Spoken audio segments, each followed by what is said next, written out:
Hello, and thank you for joining me today. My name is Liz Locke, and I'm a procurement supervisor with Central Procurement. Today's presentation is how to create a responsive offer. In this session, I want to help take the mystery out of the competitive solicitation process. I'll cover our office's most common solicitation types. I will familiarize you with what a solicitation package looks like and typical forms found in them. I'll also provide some helpful tips. Feel free to drop questions in the chat, and I will respond to them at the end of the presentation. Let's first define what is considered responsive. Offers are minimally responsive when they include all of the submittals listed in the solicitation and are completed with sufficient detail to evaluate the offer in accordance with the solicitation instructions. If you ever have questions regarding terminology, many definitions can be found within the solicitation instructions or in the city's standard terms and conditions. So that is always a good starting point. Now, I would like to tell you a little bit about what we do. Central Procurement is a part of the city's Financial Services Department. We source goods and services on behalf of all the City of Austin departments. Here, you will see different procurement categories that Central Procurement handles.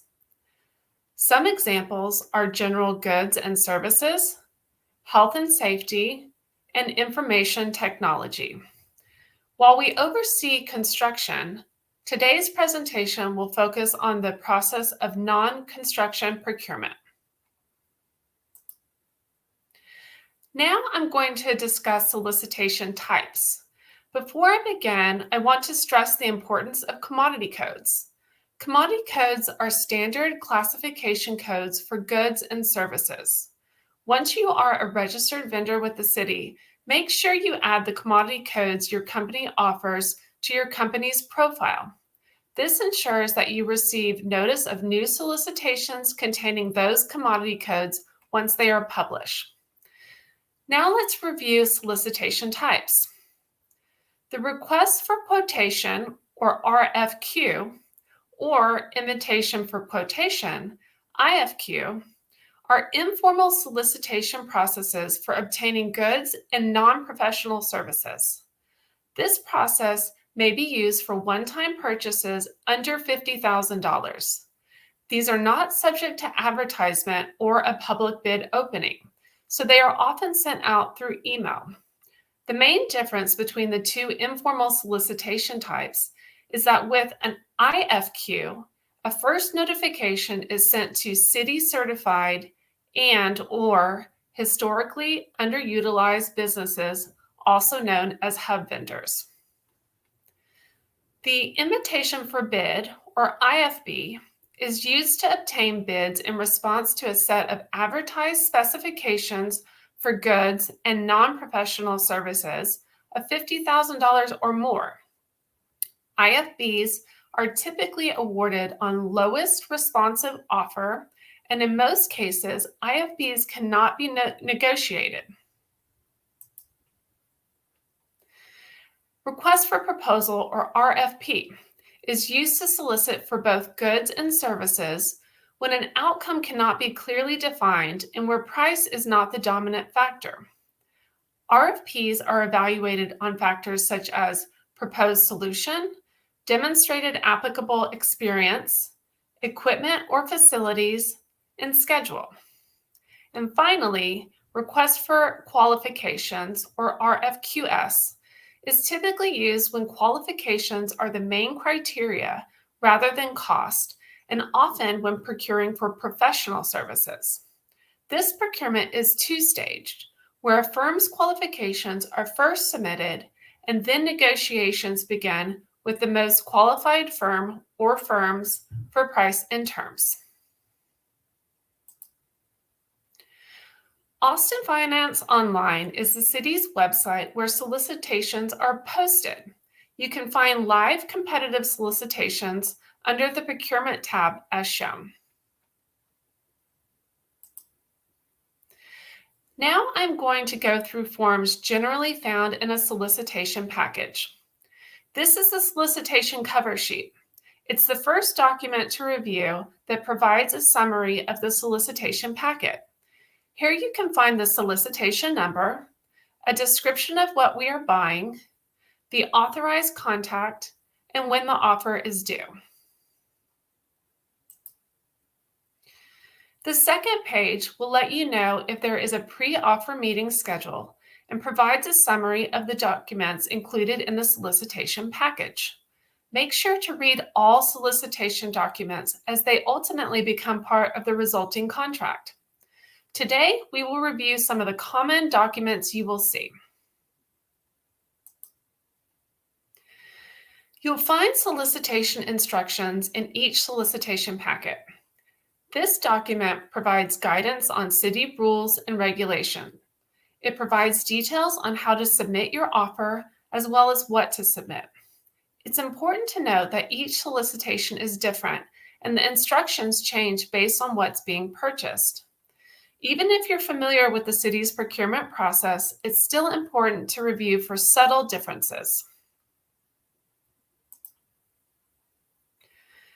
Terms and conditions are established for each solicitation based on the specific goods or services.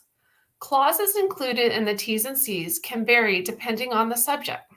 So, for example, if we are buying information technology, the T's and C's may include cyber liability insurance, a network connection agreement, or data handling controls.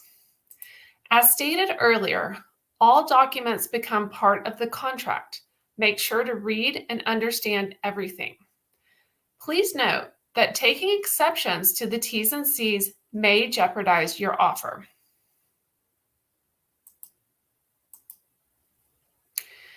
Every solicitation will include details on what we're purchasing. This could include required deliverables or a service agreement that covers multiple years. Within the scope of work or specification, you will see information like the length of the contract, delivery location, names of key personnel, or requirements of the contractor.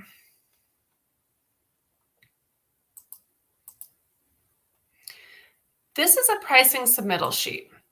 It gives offerors a uniform way to present their pricing to the city so that everyone is on the same playing field. In this particular pricing sheet, it states the items required, air-insulated switchgear, approved manufacturers and part numbers, and estimated annual quantities.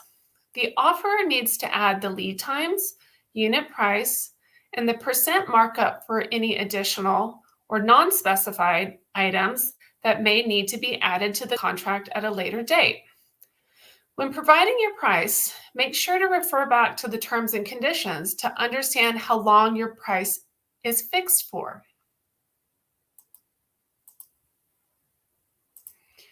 The next set of documents are standard city forms. The first one you see is the offer sheet. By signing it, you are saying that you are providing the city with a legally binding offer. Failure to sign the offer sheet may result in your offer being found non-responsive. If the procurement is over the city manager's authority, which is $66,000 for fiscal year 21-22, then acceptance will happen after City Council approval. If selected for award, the city may countersign here. Certifications. Here are a few examples of certifications that you are agreeing to by signing the offer sheet. Some certifications are that your firm is not currently suspended or debarred from bidding on any federal, state, or city contracts, that you have not been involved with the evaluation or decision-making process, or that you are complying with the no lobbying period. The no lobbying period is important, and I would like to provide some additional information on this. Respondents may not communicate with a city official or city employee other than the defined authorized contacts provided in the solicitation in order to favor or oppose any decision regarding the solicitation. The no lobby period begins at the date and time the solicitation is published and continues through when the contract is executed by the city or the solicitation is canceled. Non-resident bidder. On this form, we are asking what state you are bidding from. A resident bidder is an offeror whose principal place of business is in Texas, including a contractor whose ultimate parent company or majority owner has its principal place of business in Texas. Here, you just need to check the box for yes or no and provide the state. Local presence certification. The city values local businesses and provides extra incentives for them. On this form, you will note if your firm is headquartered in or has a branch that has been in place for at least 5 years within the Austin corporate city limits. For an RFP, local presence can represent up to 10 points out of 100. For an IFB, local presence can allow for award to a local company if their bid is within 3% of the lowest offerer. It should be noted that local preference is given to businesses that fall in Austin's corporate city limits. So just having an Austin address doesn't guarantee credit. If you're unsure whether or not your company is considered a local business, you can reach out to the authorized contact of the solicitation for confirmation. Subcontracting utilization form and subcontracting utilization plan. Let's first explain what is subcontracting.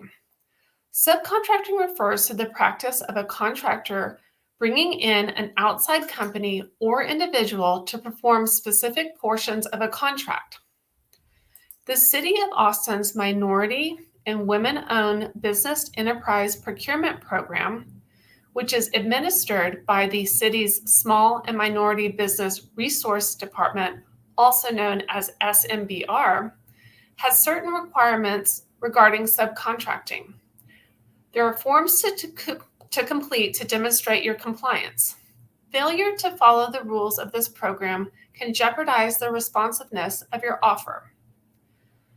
When a solicitation has at least 3 scopes of work to be performed and where those scopes of work have at least 3 minority-owned or woman-owned certified businesses available, SMBR may establish additional goals outside of the general guideline.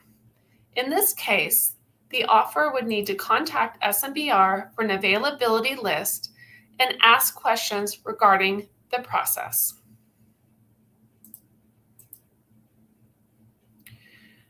On AFO, you can do keyword searches for what you supply.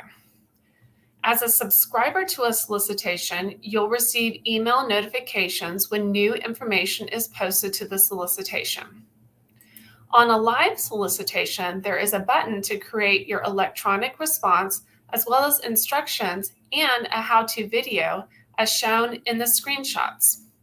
If you are unable to submit electronically, instructions are provided in the solicitation instructions on how to submit a hard copy to the Central Procurement Front Desk.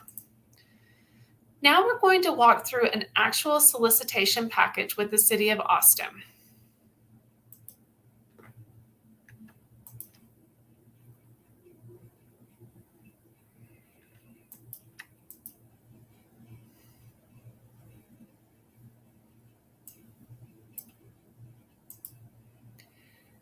This is an RFP for temporary staffing services for the contact centers.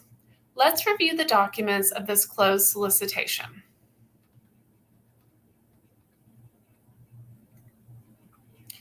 Here is the cover sheet.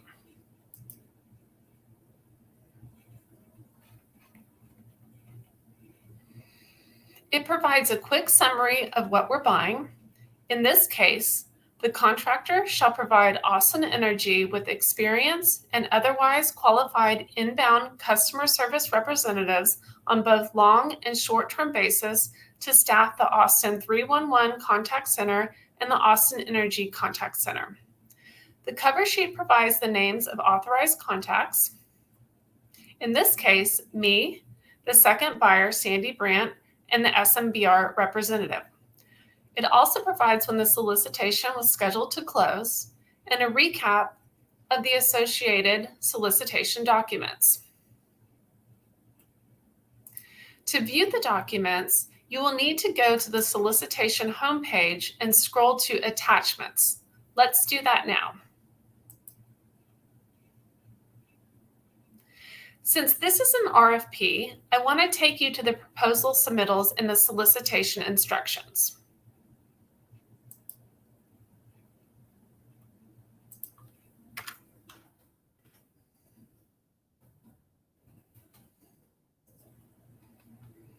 Section 10 tells you what specific information we want you to provide in your proposal, such as executive summary, an authorized negotiator, and the offeror's proposed recruiting and retention plan.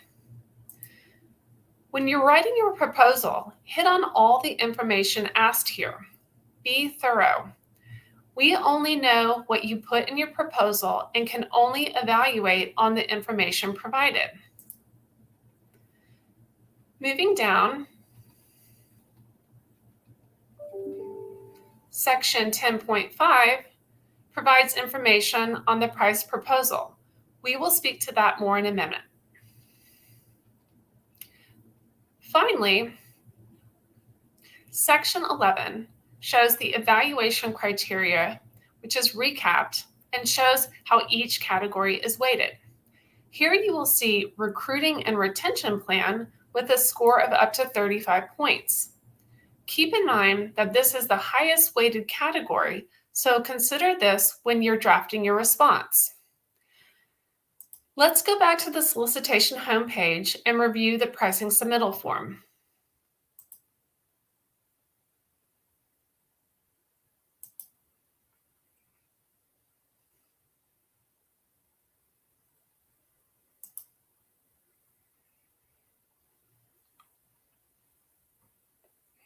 Based on the instructions that were provided in the solicitation instructions, the offeror knows that the price will be evaluated on the grand total annual price, which is provided here.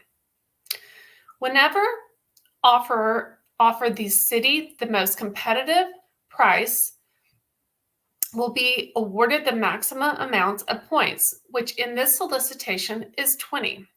Remaining points will be distributed on a prorated basis. The instructions also told the offeror that pricing shall include all general, administrative, and overhead costs, security clearance, insurance, vacation, sick leave, and travel that may be associated with temporary staffing services. Let's go back to the homepage and review some other documents.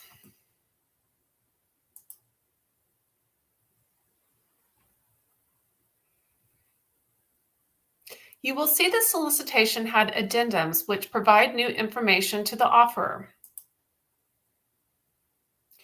In reviewing Addendum 7, it tells the offeror that the solicitation is being extended.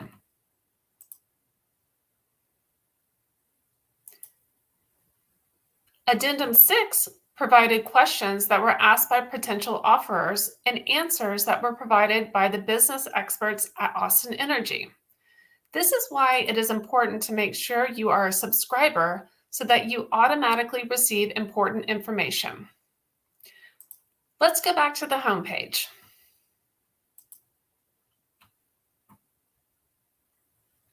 Here is the offer and certifications that we discussed earlier.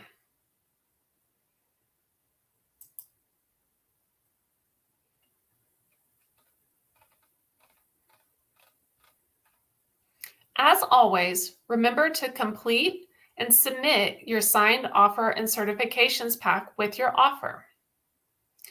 I hope that demonstration helped to familiarize you with Austin Finance Online and with how to maneuver through our solicitation documents online.